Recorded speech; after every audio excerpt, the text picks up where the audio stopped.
Okay, we are almost there. Thanks for your patience.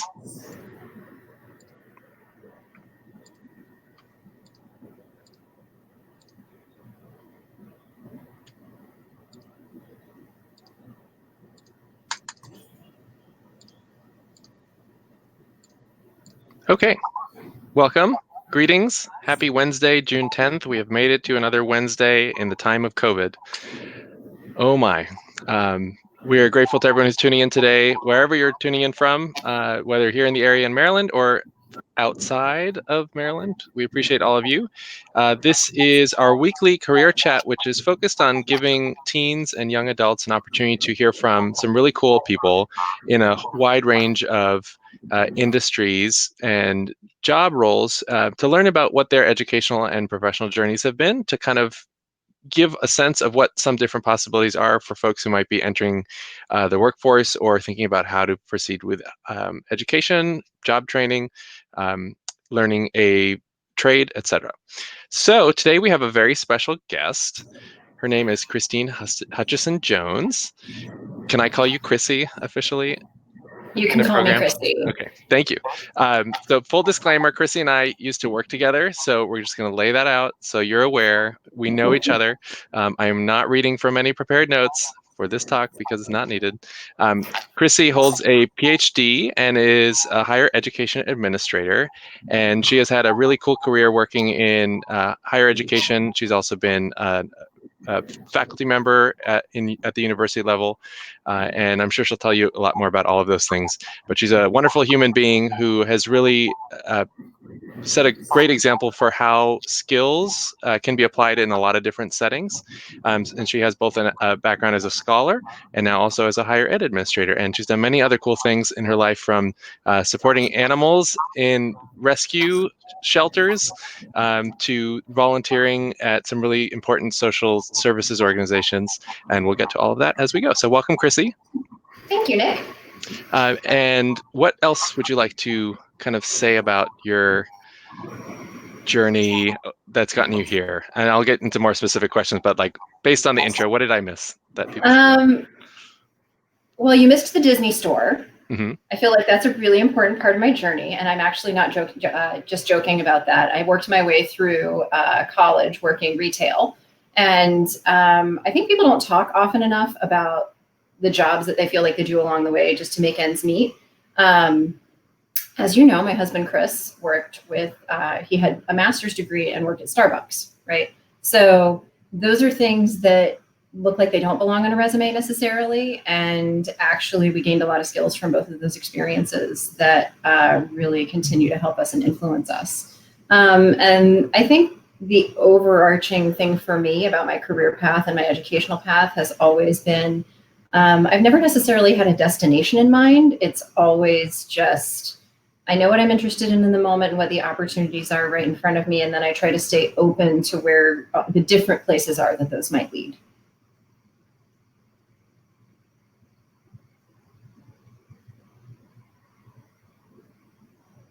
Sorry, I knew I'd muted myself. Trying to work on our Twitter feed.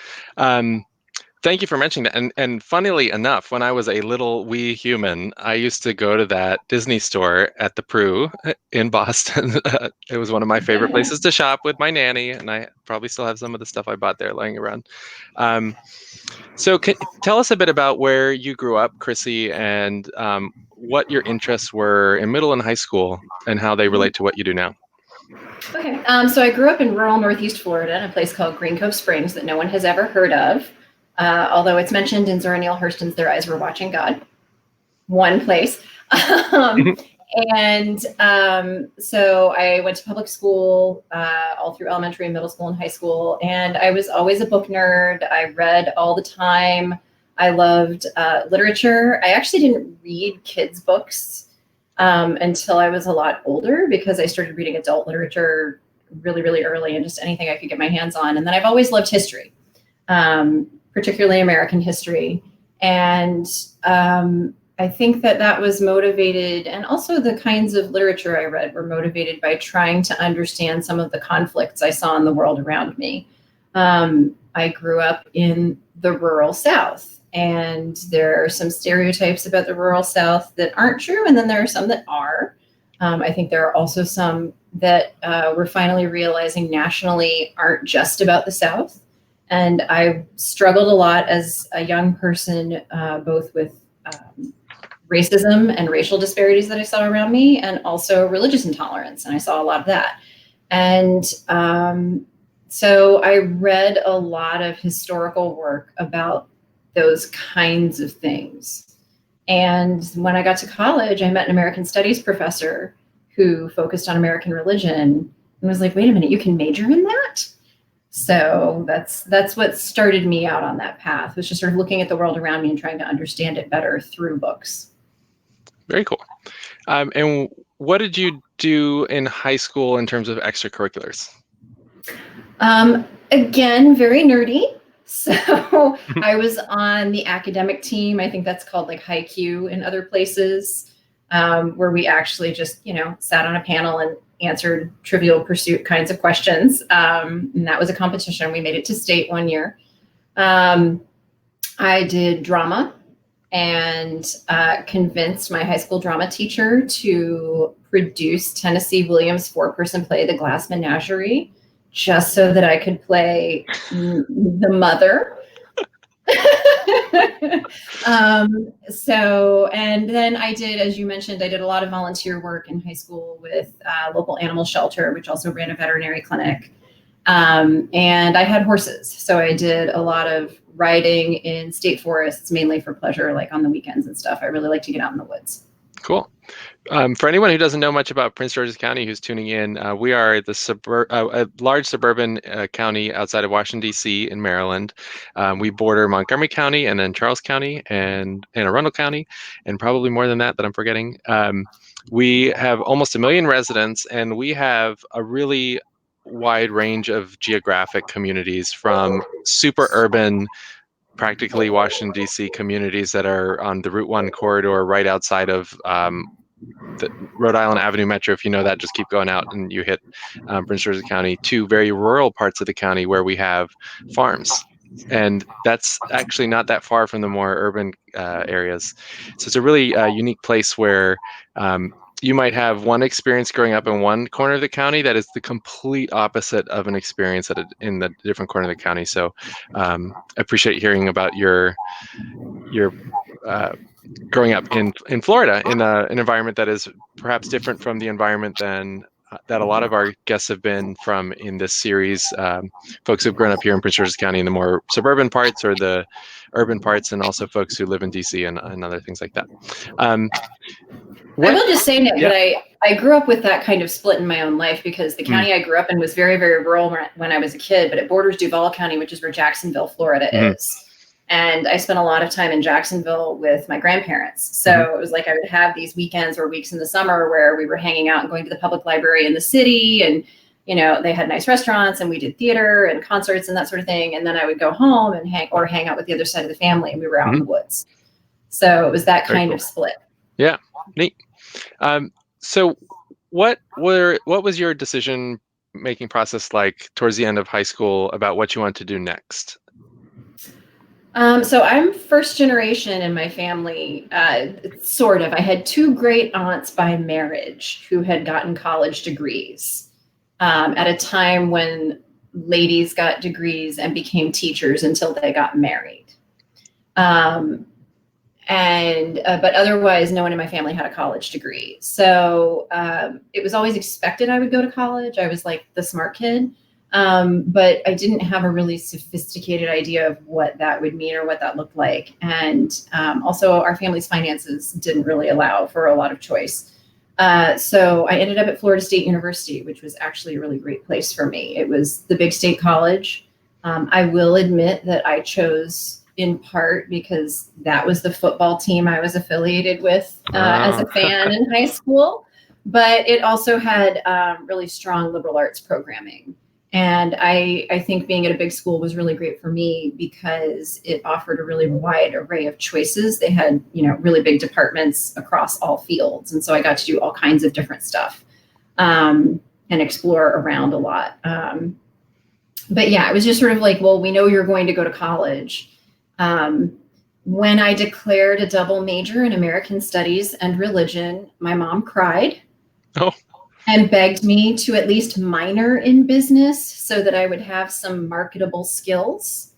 And I refused because I've never been very good at, doing what I was told to do when it came to making decisions about what I was going to read or think about. I was going to do my own thing.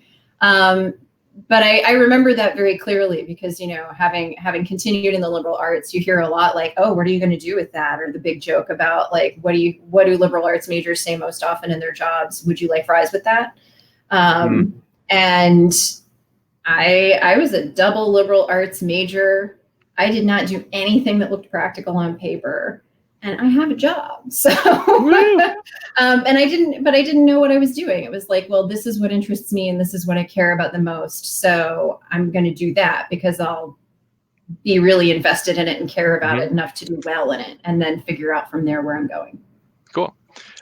What kinds of things did you do during undergrad to engage with like community or the campus?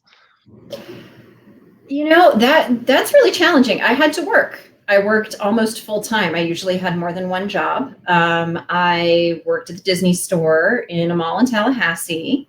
I held down a second retail job in the same mall for a while. I was babysitting sometimes. I had a summer where I was a lab assistant, where I was making somebody's slides in the geology department. So I would like work during the day retail, go home, walk the dog, and then go back to the lab. It was kind of funny because all the geology professors were like, you major in religion? That's the thing you can do? It was like they didn't even realize that. The geologists? Yeah. Oh, they would like hang out in the lab just to ask me questions about what it meant that I majored in religion. So I guess I would say that's one of the things is that I just was always interested in what other people were doing and hearing about what they did. And then when I, picked up this job in the lab, it was like, oh, I will talk to the professors about what they teach and why they study what they study and how is it in any way related to what I think about. And I went to football games.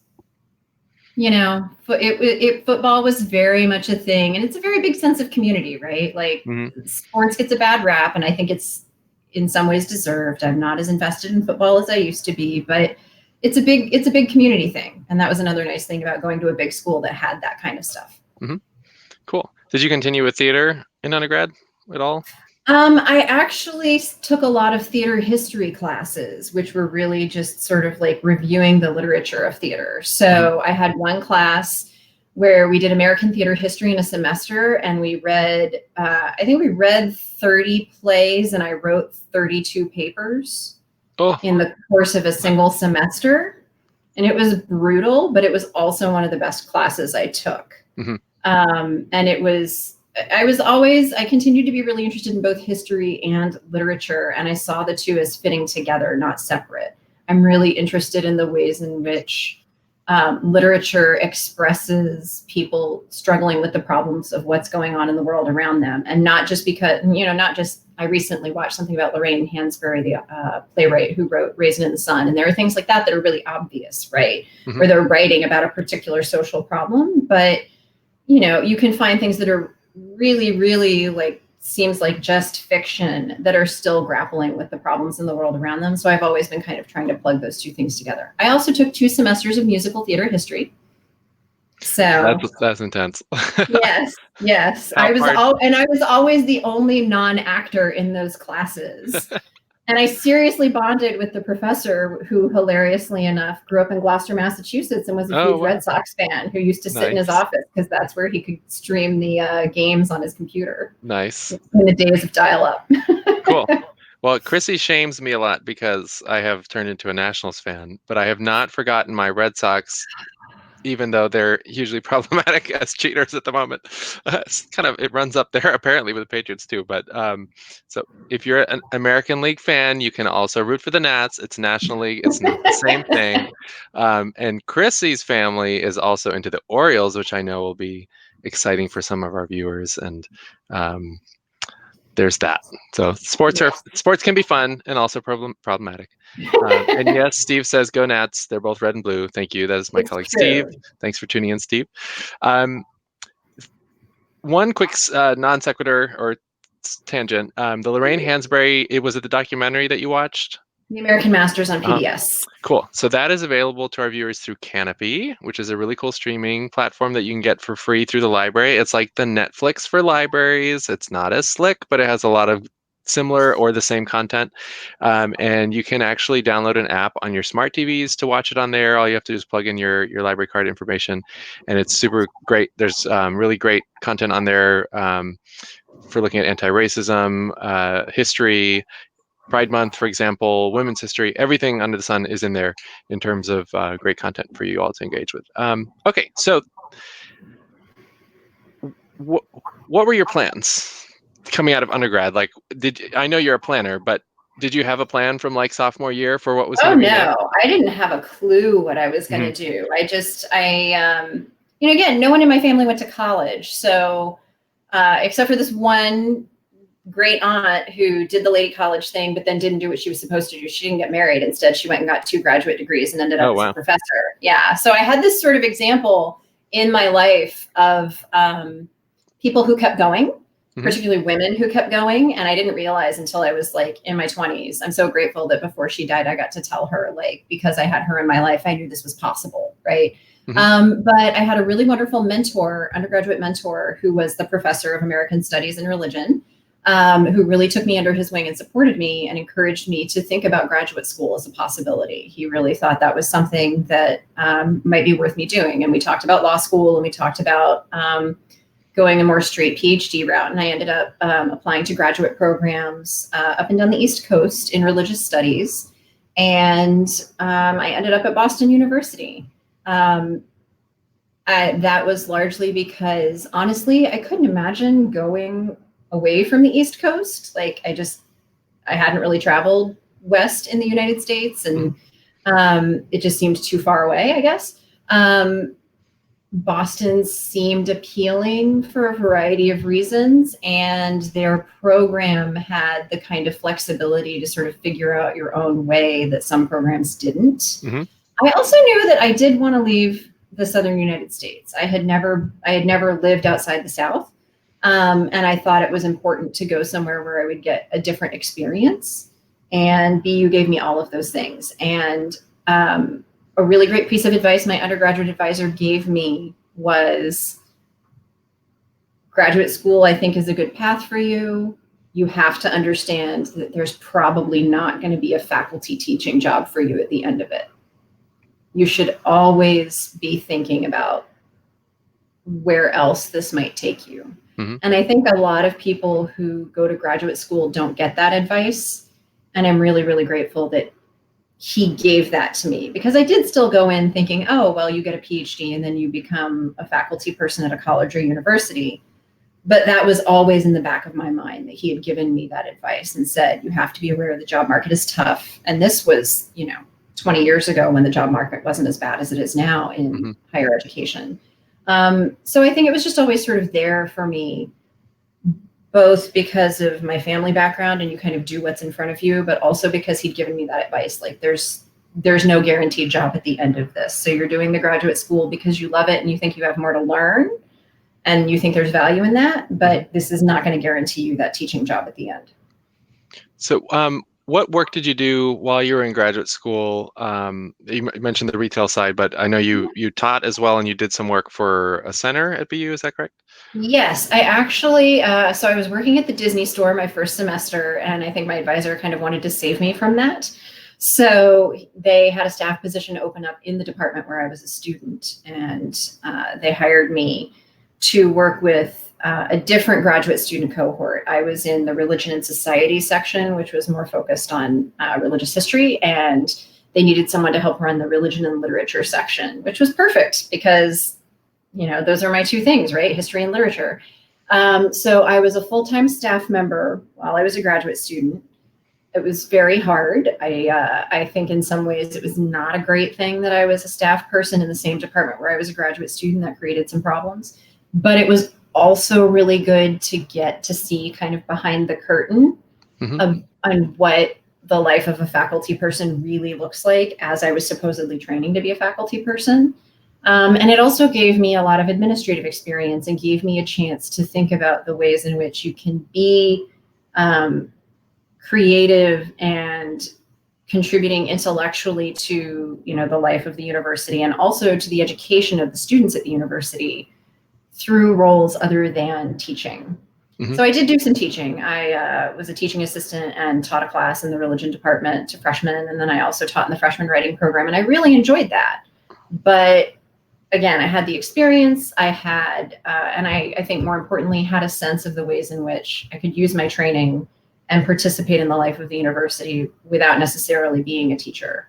And so instead of struggling to get those few teaching jobs that were out there at the end of grad school, I was like, hey, I'm going to take this and go be an administrator instead. There are more of those jobs. Mm-hmm. Many of them are more stable.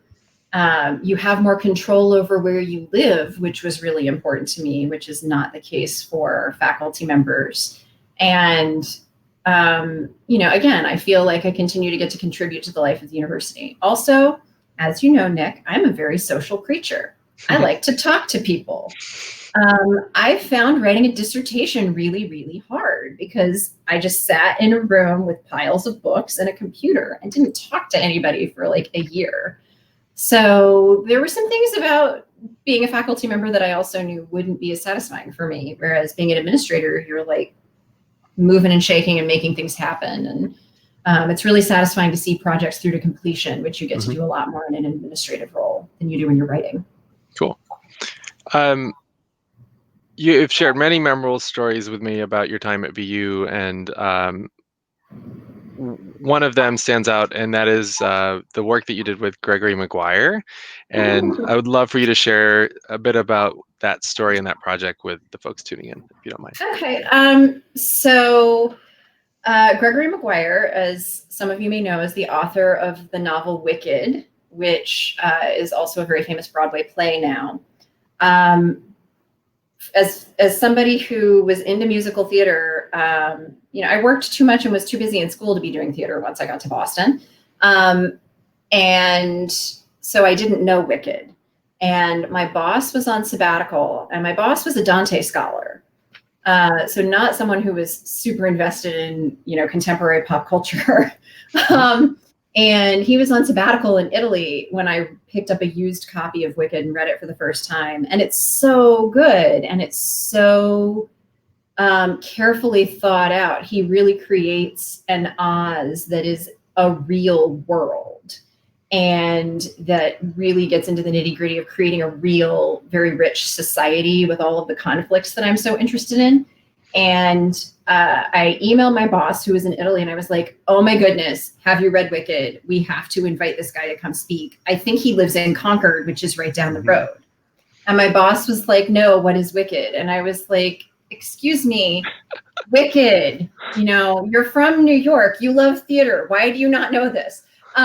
So he was very generous with me and taking my ideas seriously. And he was like, okay, go ahead, invite him. I can't imagine he'll say yes. And it turned out that Gregory Maguire has a PhD in literature from Simmons College in Boston, and he said to me at some point during the process, doesn't often get invited to talk about his work in the way that we were asking him to, because I said, hey, we want you to come talk about why religion is such a serious part of the Oz you created. Mm-hmm. Because he talks about religious difference and religious conflict in really serious ways in the book. And so because it was a kind of opportunity he didn't get a lot, and he could just take a car service and be home in his own bed that night, he said yes, and came and gave this really, really amazing lecture talking about his own religious background and why he chose to write the book the way he did, and the ways in which his own training as a scholar were really a very important part of him thinking about the book and putting it together the way he did. So it was just a really awesome experience. Also, he signed my first edition copy of Wicked. Ooh. Yeah. I think I'm the only one watching who knows where that is, so I can go grab it. No. So I think that's a great example of showing where, you might be in a role that doesn't intuitively seem like it aligns with your interests, but you having been in that staff role while being in the academic program and having your own interests led to your ability to do something really cool in your job.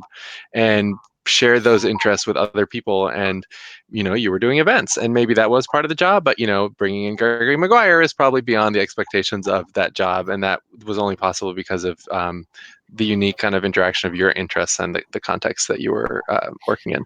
I would also say it was really, really key that I was working with an excellent boss who saw me as a colleague and a collaborator. Something that's been really, really important to me in my own professional journey has been finding environments where I feel like people want to be a team, want to work together, want to see me succeed, and want to give me a little bit of scope to test out ideas like that and carry them through. So, as you know, we met working at Harvard for the provost, Alan Garber, who is an MD and a PhD in economics. Like he and I on paper, marathons. yeah, I know. He and I on paper have like nothing in common, right? But Alan loved to introduce me to people when I was staffing him as somebody who used to work for the Disney store. Ask Chrissy about her job interview at the Disney store, right? He loved that. And so he saw me as a person, knew my experience, some of my background and experience, and appreciated everything that I brought to the job, not just the narrow skill set that looked on paper like was what it qualified me to do the work. Cool. So what happened after BU and after your graduation? So after BU, I had already been applying for administrative jobs, and I had been targeting Harvard because they have really good benefits, and they're recognized as such in the Boston area. And so interestingly enough, there's a lot of talk in academia about, particularly humanities, about how PhDs aren't transferable. You don't get any transferable skills out of earning a PhD in the humanities. But I was applying for administrative roles at Harvard and hadn't gotten any callbacks. And as soon as I defended my dissertation and added PhD after my name on my resume, I started getting callbacks for administrative jobs because I wanted to be in the higher ed industry, and they felt that that was a thing to be taken seriously. The degree would actually help me better understand the world I was working in. So HR actually had called me in for a couple of things, and I had not been selected by management for those roles. But the HR rep who was working with me knew that they needed someone in the provost's office and thought that I fit the role and invited me to apply for that. And it worked out. So I was in the provost's office for 2 years, which was a really, really great place to get to know Harvard, which is, I'd been at BU for almost 10 years, and BU is a very centralized organization. Harvard is the opposite. And so getting to be in the provost's office at the very beginning really helped me understand the organization and helped me understand Harvard in a way that I wouldn't have otherwise. And so it was a job where I wasn't really using the PhD or my scholarly background, but it gave me this really fantastic window on how this organization that I wanted to be part of worked, and gave me a sense of the culture. And so when, after a couple of years, it was kind of time for me to find the next thing, I had an idea of which parts of the institution I would be a best fit for. And so, what were those parts? Well, I knew that being in a place where my knowledge and skill set were relevant, and it is important to me that my scholarly background does have something to do with the work that I'm doing. It doesn't necessarily have to be a direct line. As you know, my dissertation was on Mormonism in the United States, and I have yet to actually do anything on or about Mormons in any of my jobs since graduating. But I wanted a place where a lot of the sort of larger thinking skills and some of the knowledge base mattered. And I wanted to be somewhere where I felt like I was contributing to efforts to solve real world problems that I care about. So I was only applying to things. Actually, several of the jobs I applied to had ethics somewhere in either the job title or the name of the organization within Harvard. And I ended up at Harvard Law School working with a center that does health law policy and bioethics. And again, my scholarly background doesn't have a lot of direct bearing on that, but I do think because of my studies of religious intolerance and diversity in America, I was able to bring something to the conversations about those issues as we were developing programming. And I was helping a center that was trying to make healthcare and healthcare access in this country better and more ethical. That felt really good. So I was there for 7 years. And as you know, I just changed jobs. It's been 4 crazy weeks of trying to onboard into a new role. And I am now the project manager for the initiative on Harvard and the legacy of slavery, which is housed at the Radcliffe Institute within Harvard University.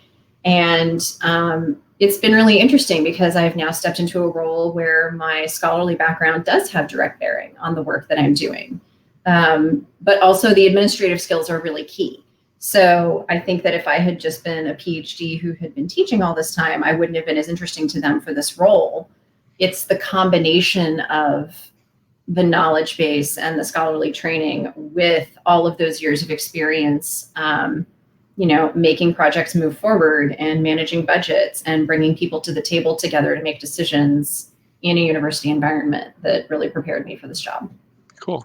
And what you just kind of mentioned, putting the university context aside a bit, is really applicable to any situation. And I know I've seen that more as I've moved along in my career. Like what we bring to a job is really a set of skills and our expertise that we then apply in the context. And when you combine the values and the individual passions, and when those align with the institution, that's when you really achieve your own greatness and then contribute to the greatness of a larger effort.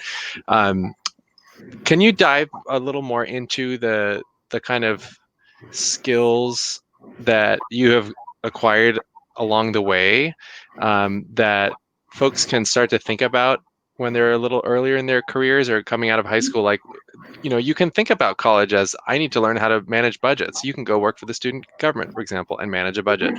What are the skills that you think should generally be sought after?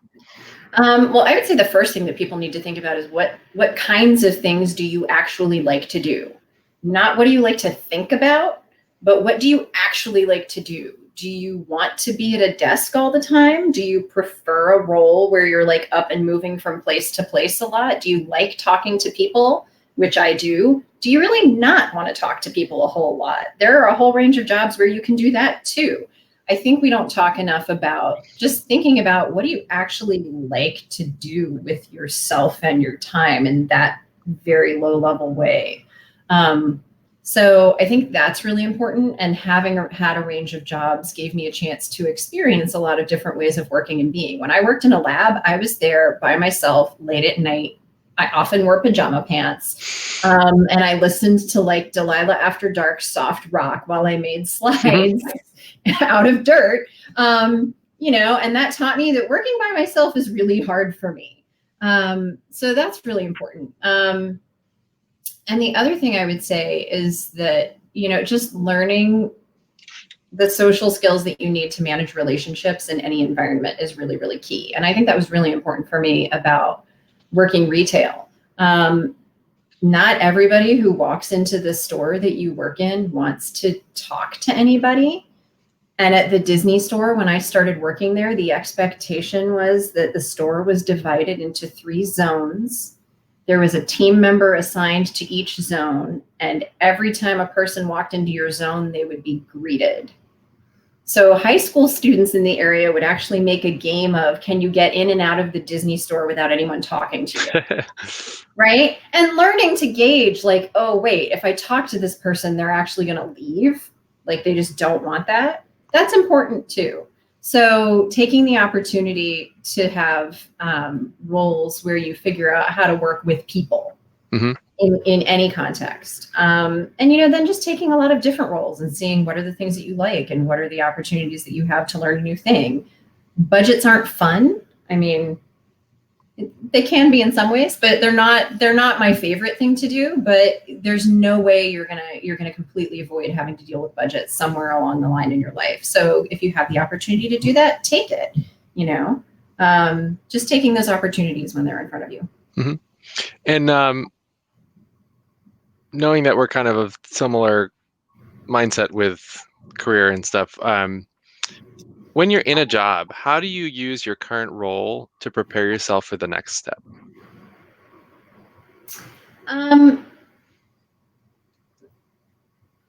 Because I generally don't know exactly what the next step is, I'm I just fall back on, if you have the opportunity to learn something new and it's not going to completely overburden you to take it on, then do it. That's another really important thing that we don't talk enough about, is knowing your limits and setting boundaries. You don't always have to say yes to people. And I personally think it's more important to be able to do things really well and to completion and to deadline than it is to do all the things. Mm-hmm. So only take on as much as you can really do well. But when you have opportunities to learn something new and do something new, take those opportunities, even if it's something that you think seems boring or you don't see exactly how it fits in with what you're doing. So for example, I have been the chair of a committee at the American Academy of Religion, which is the national professional organization for scholars of religion, for several years now, where we talk about careers outside the Academy for scholars, which is a thing that I think the Academy is really only catching on to in the last 10 years or so, and is a very hard conversation to have, because most people wouldn't go to grad school if they didn't want to be a professor, at least not in the humanities. But having these conversations, and that was not a thing I was planning to take on, but it was something I cared a lot about and thought was really important. And so when they said, hey, we want to make this a committee that will actually do a lot of stuff and we'll give you room to do it, but you have to sign on to chair for 4 years. Oh. I was like, but I said, okay. And, it's a thing that's now on my LinkedIn page. It's a thing that's now on my resume. And it's given me a lot of experience in bringing people from different groups to the table to talk about hard issues that they don't agree on, and trying to move things forward in a different environment. And I think that's been really valuable. Cool. You are a mom now. Yes. And it's kind of amazing that you're not even a new mom anymore now. No, I'm not. This whole time. What is it like to, and I don't have kids, so I don't know this from my own experience. What is it like for you to really be fully present in your career while also having that more important responsibility in some ways of being a caretaker for a human, which is like the ultimate responsibility? Yeah. Well, I've had to make a lot of choices. So I was still actively doing research and publishing scholarship after I finished my PhD and went into administrative work. And after I got pregnant and had my son, it just became obvious to me that I didn't want to spend my free time outside of work. I wanted a career also, this is the world we live in. You can't live without 2 incomes in most places. We needed the money. And so I had to have a job and do a good job at my job.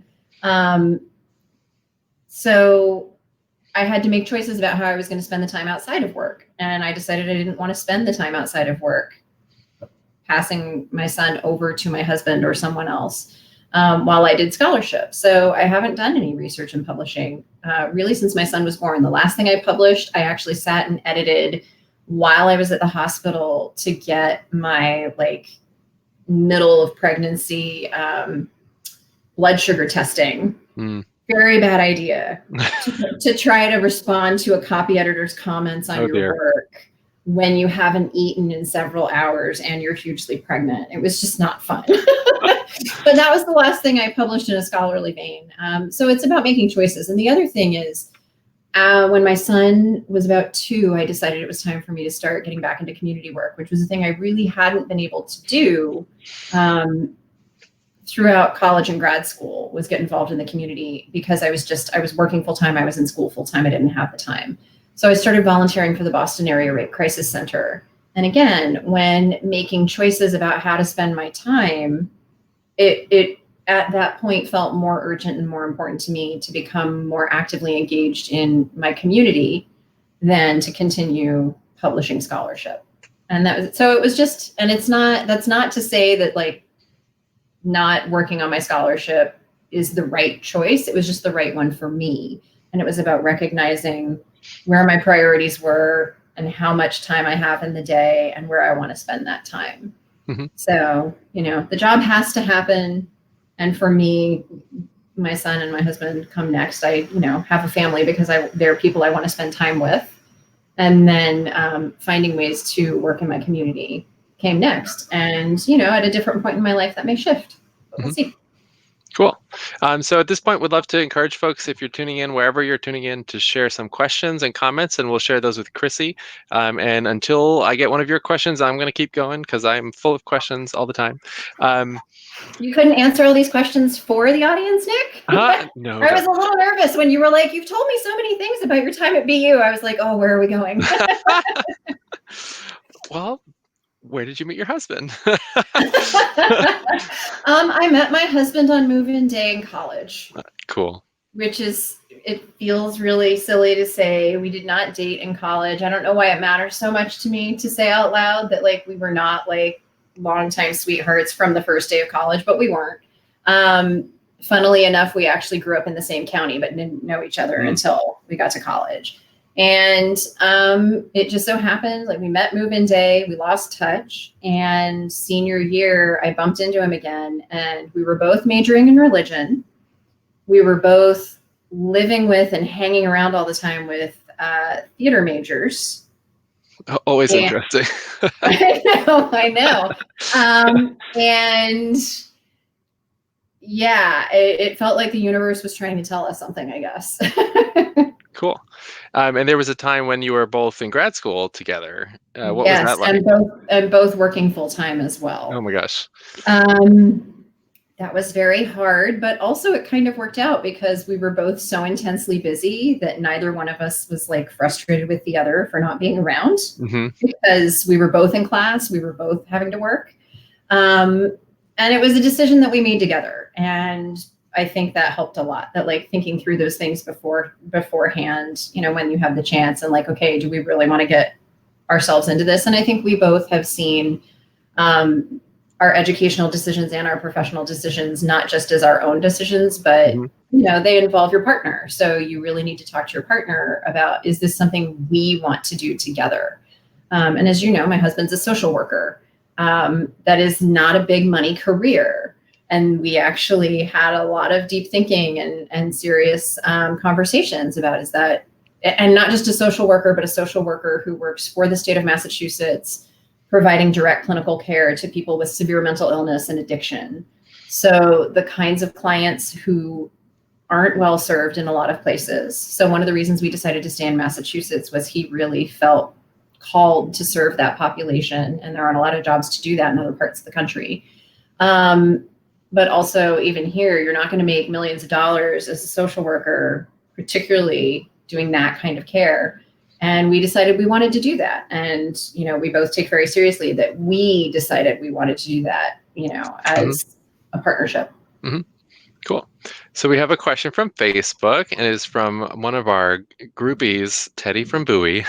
And the question is, can you talk to the importance of obtaining advanced degrees? When should someone pursue an advanced degree to further their career? That's not an easy question for me to answer because I never was pursuing an advanced degree to advance my career. But I think you should just think really hard about what are the professional goals that are going to be better achieved if I have that extra credential? Do I have to have the degree in order to do the thing in the world that I want to do? So first of all, don't get a degree if you don't really need it to do what you want to do. But I also would say, don't get a degree just because, I think it would be cool to do that. That's a little bit why I did the PhD, because I was 22 and what did I know? But also, it was very clear to me that there was a kind of action that I wanted to take in the world and a kind of work I wanted to do, which was to try to deal with intolerance in a way. And for me, the way to do that was to understand the historical roots of intolerance better. And getting the PhD, I think, really has helped me do that. But especially with people who are a little bit older, or, friends and colleagues who come to me and are like, oh, I think I want to go back for a PhD. I'm like, well, what are you going to do with it? Why do you need it? And if they don't literally have a conversation we've had. Yes. 3 times.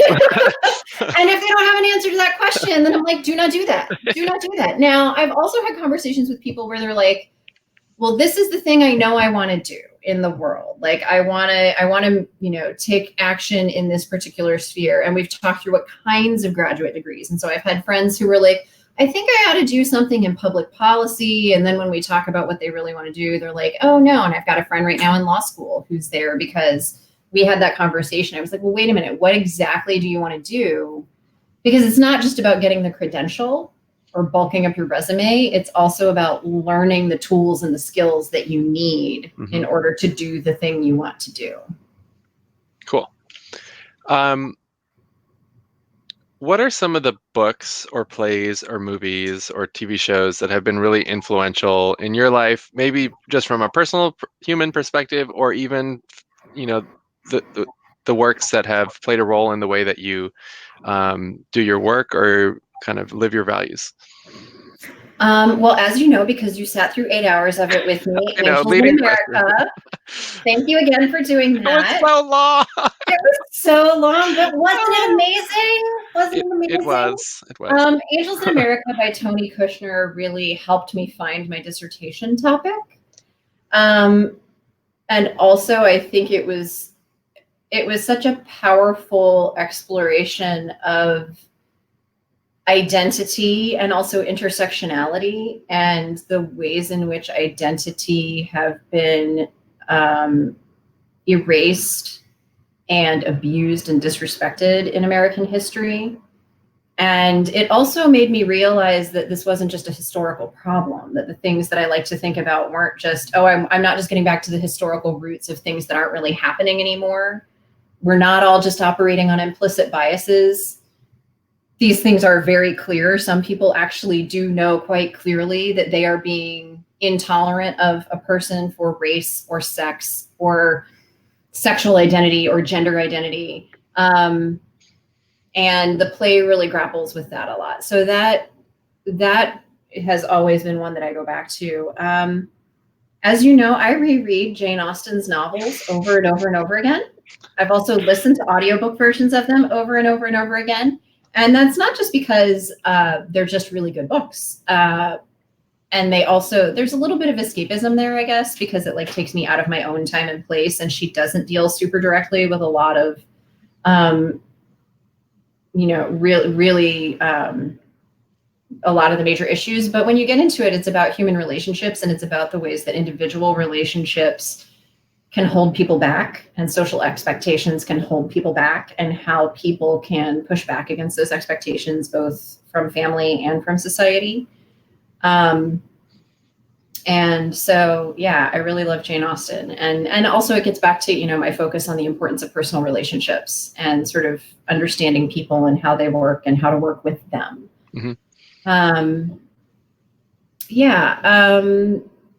Another one that I go back to a lot is, I'm going to forget the title of it now. Roll, Jordan, Roll by Eugene Genovese, who's a historian, which is all about the deep roots and influence of Black culture on American culture. I did not realize just how Black Southern culture is until I moved to the North.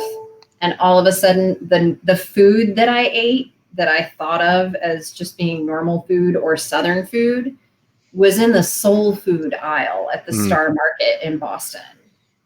And that was this huge revelation to me, that Black culture is so embedded in Southern culture, and that in order to understand Southern culture, but American culture more broadly, you really have to look at it as this syncretism between different cultures, but particularly African-American culture. So that's one that's really influenced my thinking about my scholarship in particular. We like to pretend that we're different and we're separate, and it's not true. And I think there's a tendency to view Black history as its own separate thing.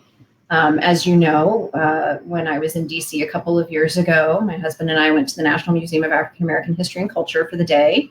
And we were almost the only white people we saw all day. And that was really upsetting to me, because to me that reflects this attitude that, well, like, Black history is for Black people. And no, Black history is American history. So this book, Roll Jordan Roll, about the ways in which Black history and Black culture have been so influential to America as a whole, has been really influential for me. Cool. So we're going to do another call. If anyone's got questions in the audience, please let us know. We would be happy to have Chrissy answer them for you before we wrap in a few more moments. Thanks to everyone who's been tuning in on Facebook and YouTube. We appreciate you. And thanks to the folks who have been here in Crowdcast. You, because you have a child, are really aware of children's literature now. And I'm sure you were anyways, because you're a book type always. How do you go about making books available to your son in a way that gives him the opportunity to kind of explore his own interests and learn in a way that's kind of free of a specific vision? We're very lucky that we have enough disposable income to buy books. So we spend a lot of time in our local bookstores, and he loves to hang out in the children's section, and he will sit and read things in the children's section. And we will let him select books. I will say that there is a vision about the books that we bring home, though. And that vision, that major guiding vision, is there are almost no white boy primary characters. There aren't none, but I'm very aware of the fact that the world is going to teach him that it's okay to be a white boy. And the world is not going to do a good job teaching him that it is okay and wonderful and anything to be celebrated, to be all different kinds of people. So we very intentionally go for books with diverse characters. And we don't just go for books with diverse characters that are like supposed to be teaching a message or talking about civil rights. There are some of those. But we also just try to find books that are like children of different races, or boys or girls, or gender non-binary kids just doing stuff, being kids, because that's really important to us. And we just encourage them to read. And then I've also started thinking about, as you know, my library has to be culled periodically. We don't have enough room for all of it. Mine apparently doesn't. That's why you got a bigger house. I don't have that option. So when I've started thinking about when I'm culling things, I don't always get rid of the adult books that I think I won't necessarily read again, because I'm trying to make sure that I'm keeping around a diverse library of books for him to explore as he gets older, that will introduce him to a wide range of ideas, and that will just be right there and that he can pick up without thinking about it. Cool. Do you have any parting words of wisdom for everyone, or a favorite quote, or a nice closing snippet of something that can be from the Book of Mormon, if you so choose? Are you referring to the religious text or the musical, Nick? Your choice. You can pick whatever you want. I wouldn't. You know me, I'm not super pithy. I don't think I have like a quote or a snippet. I would just say more. All of your experiences are relevant and valuable, and you never know when they're going to come in handy. As you know, I do a lot of talking to friends and colleagues about what's your next step, helping people with resumes, cover letters, that kind of thing. And the first thing I do, especially with people who are transitioning out of one career path and into a different one, is I make them give me a resume that has everything they have ever done on it. Because I've learned that people will do stuff like erase the coffee store job. I've actually been advised to take the Disney store off of my job history, and on my visible job history. It used to be on my resume. It's kind of aged out now, but it's still on my LinkedIn page. And I'm like, no, because that's part of who I am. And that demonstrates a little bit of my personality, that like I worked for the Disney store for years and I kind of liked it. It means that I can talk to diverse people, and that I can handle a high pressure situation where I have to be nice to a guest while their child is trying to bite me. I can clean up vomit and continue working with a smile on my face. I can handle the day after Christmas sale, working the register at the Disney store, right? So this tells you a lot of things about me. And those are all really important things that I learned how to do in that job in college. So everything that you do has value and can contribute to where you are going, even if you don't know where that is yet. Cool.